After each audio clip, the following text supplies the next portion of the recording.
అష్టదిక్పాలకులు త్రిమూర్తి దేవతలు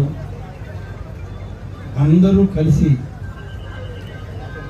ఈ హోమం నుంచి వచ్చేటువంటి ఫలితాన్ని వాళ్ళందరి యొక్క ఆశీస్సులతో మన రాష్ట్ర ముఖ్యమంత్రి తెలుగుదేశం పార్టీ జాతీయ అధ్యక్షులు ఈరోజు 75 వసంతాలు జరుపుకుంటున్నటువంటి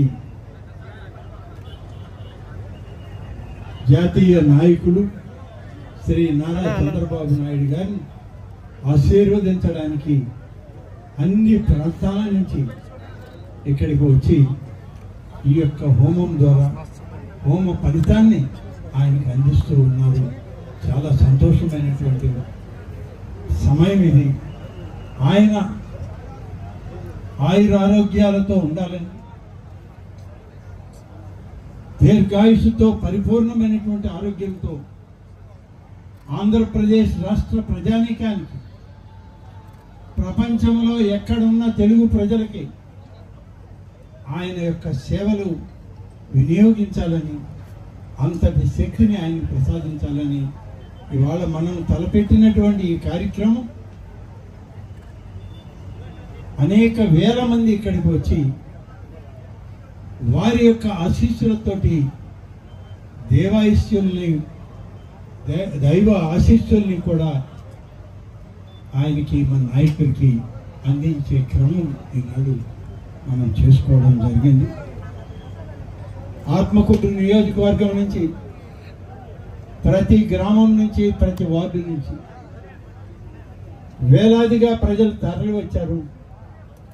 మన నాయకుని యొక్క ఆయుష్ హోమంలో పాల్గొన్నారు. ఆయనకి దీర్ఘాయుష్ ఉండాలి అని చెప్పి, పరిపూర్ణమైనటువంటి బలాన్ని ఇవ్వాలని చెప్పి ఈనాడు ధన్వంతరి మాతని కోరి ఆ యొక్క పూజలు పాల్గొని ఆశీర్వదించడం, ఆత్మకూరు శాసనసభ్యుడిగా, ఈ ప్రాంత ప్రజాప్రతినిధిగా, రాష్ట్ర దేవాదాయ శాఖ మంత్రిగా ఇది ఒక గొప్ప సమయం. ఇది నాకు దక్కిన అదృష్టం అని చెప్పి నేను ఈ సందర్భంగా ఇదే సమయంలో ఒక విషయం, ఈరోజు మన ముందు ఉన్నటువంటి పూజా కార్యక్రమంలో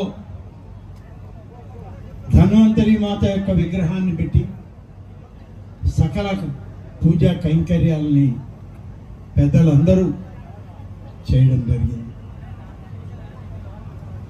నది జలాలను తీసుకొచ్చి ఈ దేశంలో ఉన్నటువంటి జలాన్నంతా కూడా కలిపి ఇవాళ కలశ స్థాపన చేసి, ఆ కలశ స్థాపన